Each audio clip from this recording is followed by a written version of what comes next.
We are pleased to add 3 new recipients to that list tonight.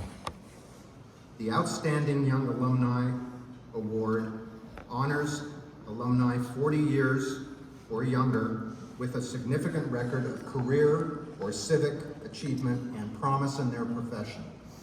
This year, we're pleased to present Jesse Melgar, class of 2017, with the 2024 Outstanding Young Alumni Award. As Senior Advisor for Strategy and Public Affairs at the University of California Possibility Lab, Jesse works with government and community partners on data-driven solutions for the public good. Jesse is also a California Volunteers Commissioner and founder of the Cielo Fund at the Inland Empire Community Foundation, which has raised more than $1 million to support Latino-led and serving organizations in the region. Next, the Alumni Service Award honors superior service in the public sector and a sustained pattern of volunteer service.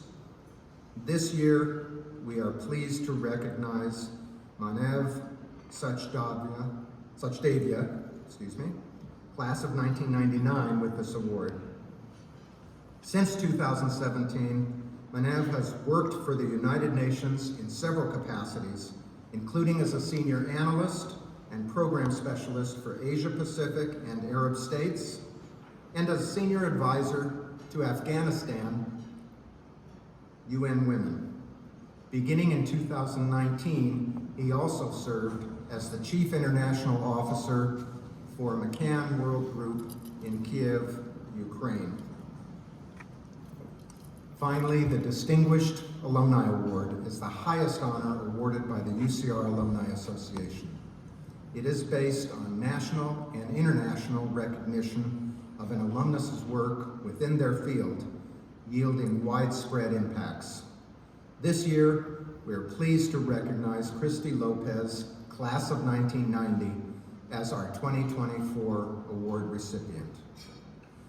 Beginning in 2017, Christy joined the faculty at Georgetown Law as a professor of practice, where she now teaches courses on criminal justice.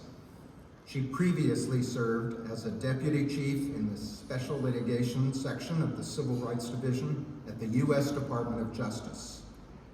There, she led investigations of police departments and other law enforcement agencies to ensure constitutional policing. In 2016, Christy received the Flame Award by the National Association for Civilian Oversight of Law Enforcement for her long-term commitment to police accountability and civilian oversight. And in 2015, she earned the Department of Justice's highest employee honor for her work leading the Ferguson Police Department pattern or practice investigation. Please join me in a round of applause for all 3 of these outstanding highlanders.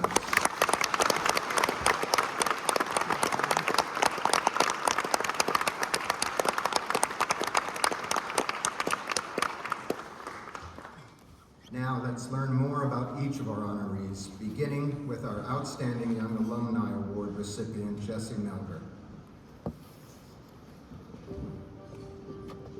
I've been really fortunate in my career to work for some of California's top leaders in state government and to work for some nonprofits and do some personal work in philanthropy, really uplifting communities, particularly those often pushed to the margins.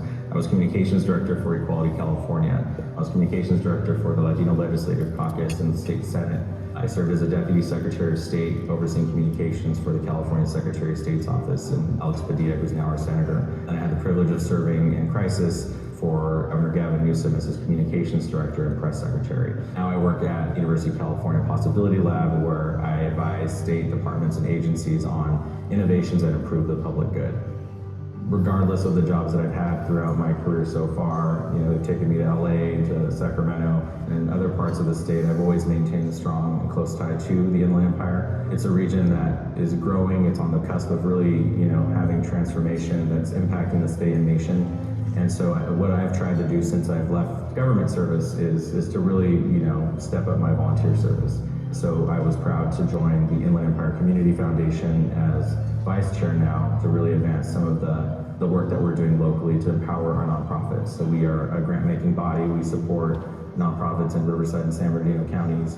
And so we launched the Cultivating Inland Empire Latino Opportunity Fund, also known as the Cielo Fund, to do just that. We are supporting Latino-led and serving nonprofits in Riverside and San Bernardino counties. Now we're supporting scholarships. In our first year of scholarships, we were actually able to award about $125,000 to Latino college students in the region who are attending local colleges like UCR. So our research showed that only about 1 in 10 Latinos in the region have a bachelor's degree or higher, yet we make up about 52-53% of the population. And so for this region to continue to thrive, we need to invest in education, we need to invest in this growing segment of our population and make sure that they have the resources they need to succeed and that they can continue to become, first generation students and really create that pathway towards the middle class and upper middle class to, bring their families and the communities along the journey. Hey everybody, it's Governor Gavin Newsom here, and I just want to say congratulations. Congratulations, Jesse. For 2.5 years, you served in our administration, you served the people, most importantly, of the state of California, and you served during some of the most challenging times in our state's history, from historic wildfires to large bankruptcy of the largest investor-owned utility in the United States, calls for racial justice, and of course, a once-in-a-generation global pandemic. But Jesse, you truly do embody the California spirit and also the California dream. So Jesse, thank you for all of your service to our extraordinary state, and more importantly, congratulations. This is a really important award in general, and I think to be considered among the folks who've received it is really humbling. I like to think back to when I was growing up in Riverside. We didn't know anyone who went to UCR. Nobody in our family had gone to college. I was the first to go to college in my immediate family. And so UCR kind of felt distant, even though it was like right close by. And so to go from feeling like that as a kid to learning about college, to realizing what it means to get a college education and realizing that your parents are sacrificing so you can do that, and now, years later, getting an alumni award is a really powerful thing for me personally and for my family. And I think it's a testament to how significant a role UCR plays in the community.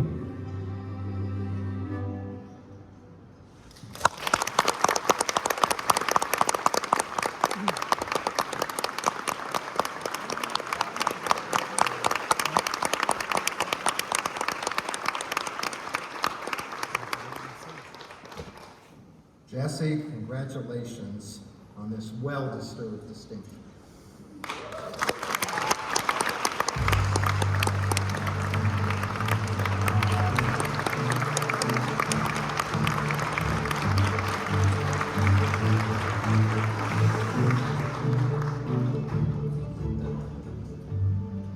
Well, thank you for this tremendous honor. Before I begin, I'd actually like to dedicate this award to a longtime friend and mentor who we lost and we already heard about, but Ofelia Valdez-Yeager, who I met when I was 15 years old as a high school student in North. I want to say thank you to UCR for this tremendous honor, and congratulations to tonight's honorees and for your contributions and accomplishments and all that you do for this institution. Watching that video, for those of you who knew me in that time know it wasn't always a rosy time to work in the governor's office during a pandemic. And so, it reminds me of the good, the bad, and the unexpected, such as COVID-19. But it also reminds me of a quote from one of my favorite Chicana authors named Gloria Anzaldúa. And the quote says, "Do work that matters, porque vale la pena." Or do work that matters because it is worth it. And that is truly and humbly what I've tried to do throughout my professional and my personal life. Work that matters to advance LGBTQ rights, immigrant rights, voting rights, and basic human rights. Work that pulls in those who are too often pushed to the margins. And work that doesn't just check a box, but that seeks impactful solutions outside of it. And work that is only possible for me because of the sacrifices of my parents. My dad Fidel and stepmom Patricia are here.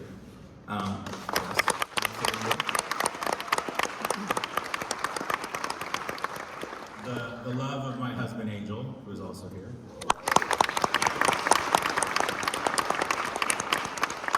And because of the belief that a new school of public policy had in me when they recruited me to join their first MPP cohort back in 2015. So if anyone's here from the UCR School of Public Policy, please raise your hand. I think we have some students. Thank you for all your You know, I love UCR because we are a mighty, persistent, and idealist bunch. Bold hearts, brilliant minds, as we've been told, is the new slogan this year. Our alumni, 143,000 strong throughout the globe in careers that span the spectrum, they, in their own Highlander way, are also doing work that matters. So thank you, Chancellor Wilcox. Thank you to the Alumni Association for this recognition.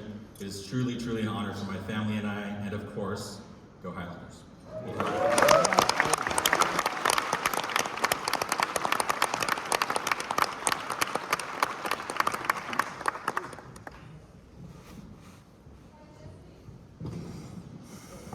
Thank you, Jesse.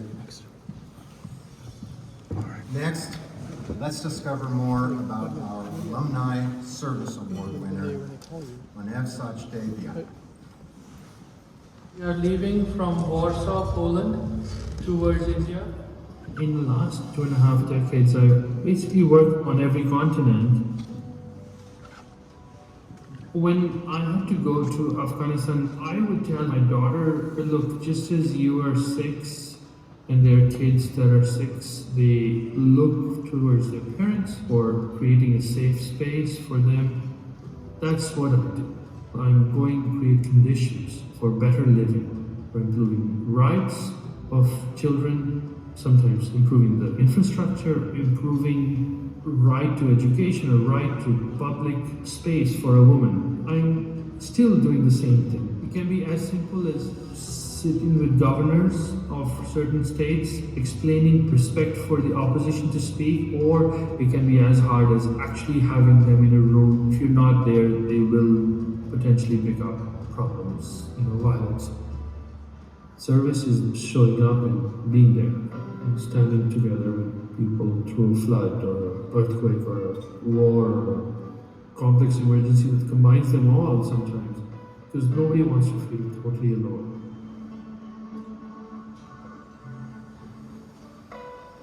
My current title as Goodwill Ambassador around the world links back to Riverside. My 2 close friends and roommates were both Ukrainian who had come in for a 1-year exchange program. One of them also became somebody I worked closely with in Ukraine. In fact, he nominated me as an ambassador for a program, in fact, even for this. And they became lifelong friends. I want to show you something. I have right here my dormitory shirt. So, how crazy is that? At Riverside, I did not understand why there are no limits put on me. I could try every major, I could try every class. I just wasn't prepared for the academic playground there was. I remember, for example, Professor Cardulo, a professor of biology. I attended a seminar, and at some point I had a question but I didn't dare to ask, and I just went up to him after the seminar was done. He said, you know what, you should have asked right in the seminar. I said, really, me? I'm like 17 and a half. Just the idea of respect for ideas, respect for intellect, respect for inquiry, it just got deeply rooted in my soul.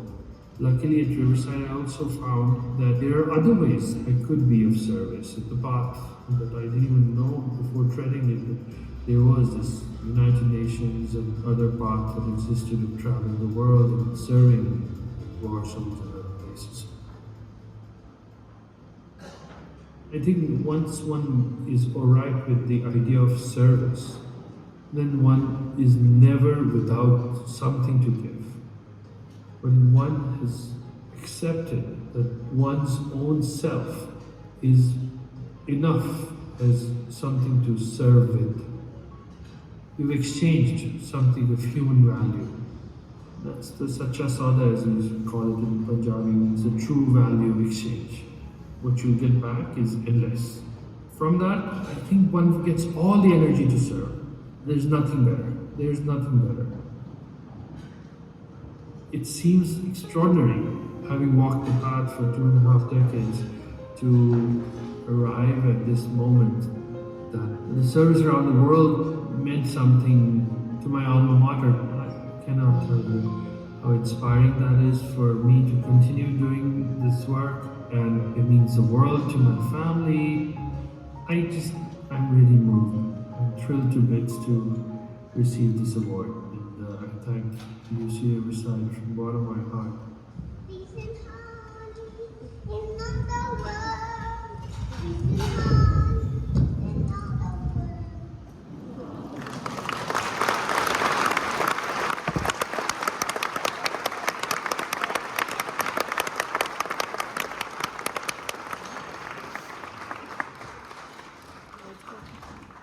Manav, congratulations on this well-deserved work.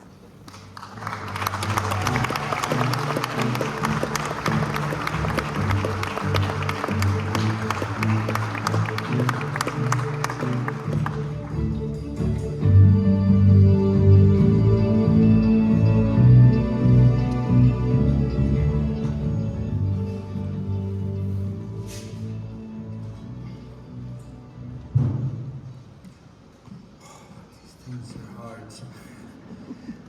Goodness, sweet. That was my daughter in the end singing Peace and Harmony. We were in Kyrgyzstan in Osh after the riots. I was working there as seconded from the State Department. Anyways, thank you UCR. Thank you so much for instilling in me that bravery of spirit, the challenge to intellect for my life journeys thus far. First of all, thanks dearest friends and family, my wife you saw, my kids, my brother Gautam right there, my cousins, the Chopras, who have been more family to me than sometimes my own, because they were the ones who brought us to the US 40 years ago, so thank you to that. My dear friend Serhiy, who's my roommate and is in Ukraine and flew in from Ukraine. Could you please stand up for a second, Serhiy?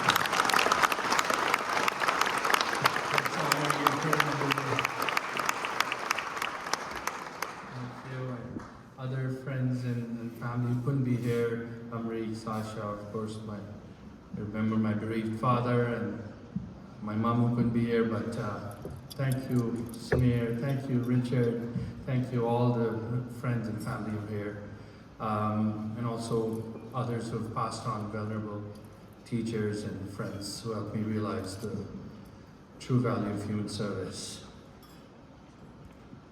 You know, before I reflect on what is service, I want to just take you back for a second to a moment 20 years ago. I was on the dusty streets of Kabul. I used to be an economic advisor for the Prime Minister's compound. And one day, just going to my work, I noticed there was a hatchback in front of me and 3 Afghan women in like blue burqa sitting in the back of the car. And you know, with all the training and then at further after UCR gone on and taken some more graduate work, worked in Washington and then studied at Columbia and on the East Coast and stuff. I was thinking I'm great as an economic advisor, I'll contribute.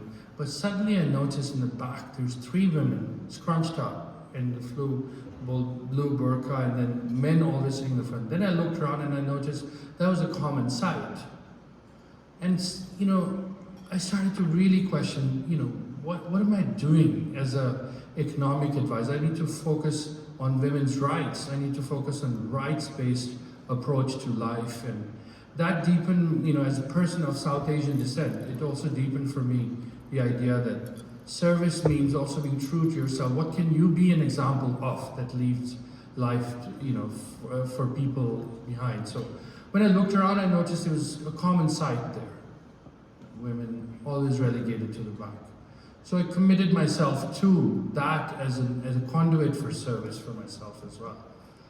And that really, you know, has been very helpful for me as a guiding force for me as a man, for me as a person of service in the UN to keep principles of what is so important in certain parts of the world versus what we imagine as the knowledge that we take behind and what we want to contribute. Sometimes what is needed on the ground is different than what we want to leave as a stamp, right, because of our education. So I just wanted to share that story before I discuss principles of it, because I think that story that is important. I'm sure there are moments in all your lives where that commitment comes through, and all of that bold heart and brightness of mind comes together. That was for me the moment where it came together. It saddens me when I share this because it's, as you know, Afghanistan is back to the Taliban. Hopefully they die. Anyways, what is service? Sorry. What is service? I would say, okay, you guys are all young here, so you're quite impressionable. So let me try. Okay, young at heart at least. Service, simply put, in my humble opinion, is solidarity with the wounded, those who are physically or emotionally wounded. I think it's solidarity in reinforcing their humanity, that your humanity and their humanity are one. Knowing that even if you are there with them for a moment, could be a moment as in a minute or a lifetime. When the people, like I think in front of me, as I saw in Afghanistan or Liberia or Kosovo, or people in front of you, they've lost their faith in humanity, or even their, own ability to endure that moment. I think it's the greatest reward you can give them is the solidarity that the person in front of you, that you're there with them, for them, and as much as possible, you are them. That they should not feel that they're an object of pity or sympathy, that you are with them. At least that's what in the most vulnerable, weakest hours, I've tried to find common humanity and solidarity with them. Whether now that if you are, as my family tends to be, doctors or business people or scholars in the room, or just human beings who, if you have a moment where there's somebody in front of you, a friend, a family, somebody who doesn't know you, just needs your solidarity or strength, I just think that's service. That is service if you can help reconstitute that to somehow be there, totally present. Put the phone away for a second if you can. I can't, but I try. And just be present. For that moment, for that set of moments, in totally sharing your heart with them. There's nothing more noble, I think, than restoring that intrinsic faith in that person or persons in front of you, that they're people of value. I've seen that even when I'm serving people who are dying or almost dead in front of me, like just holding their hand, holding and being there with them. It's hard. It's hard in those moments. But I think even if it's flickeringly present and lost, I think if you can reconstitute and be solidar, giving them solidarity for that, even before death, that's really awesome. So I thank you for recognizing my moments, UCR, when I possibly came through in that test, and request you to, all the young minds and hearts and young people around, I don't know, why'd you have to dye your hair white, some of you? But, just think of it as service of solidarity and strengthening the human spirit of people in front of you. I just want to leave you with a short poem I wrote that symbolizes service for me. I will die with hundreds of papers unread. I will die with hundreds of papers unread, books unsorted, travels undone, expectations unmet, places unwent, foods untasted, things unsaid. I will die with thoughts unaired, hearts unlightened, glories unlived, missions unfulfilled, loans unburdened, lovers unrequited, relatives unvisited, experiences unhad. I will die before my time, though time is no one's slave or friend, whether young or old, frail or fit, strong or weak, I will die a human death. And that is all any of us can promise, that I will die a human death. For I was born, and I will die. When born, I promised nothing. When dead, hold not against me that. Death is my only surety, none too sad nor to be avoided. Just lean not heavy when I leave, for all the weight I couldn't heave. These mounts I put upon my shoulder, those weights were mine and mine alone. Let them go with me when I, on earth, in heaven, or in between, lie. Thank you very much.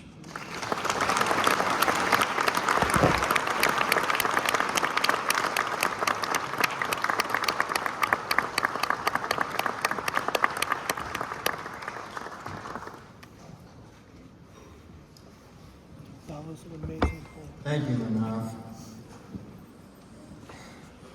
You know, I told my boss I was giving Christy Lopez this award, and I told him about her, and I said, look at this. In less than 20 years of legal practice, she's accomplished more than I have in 45. And he was very encouraging to me. He looked at me and he said, you might still have time.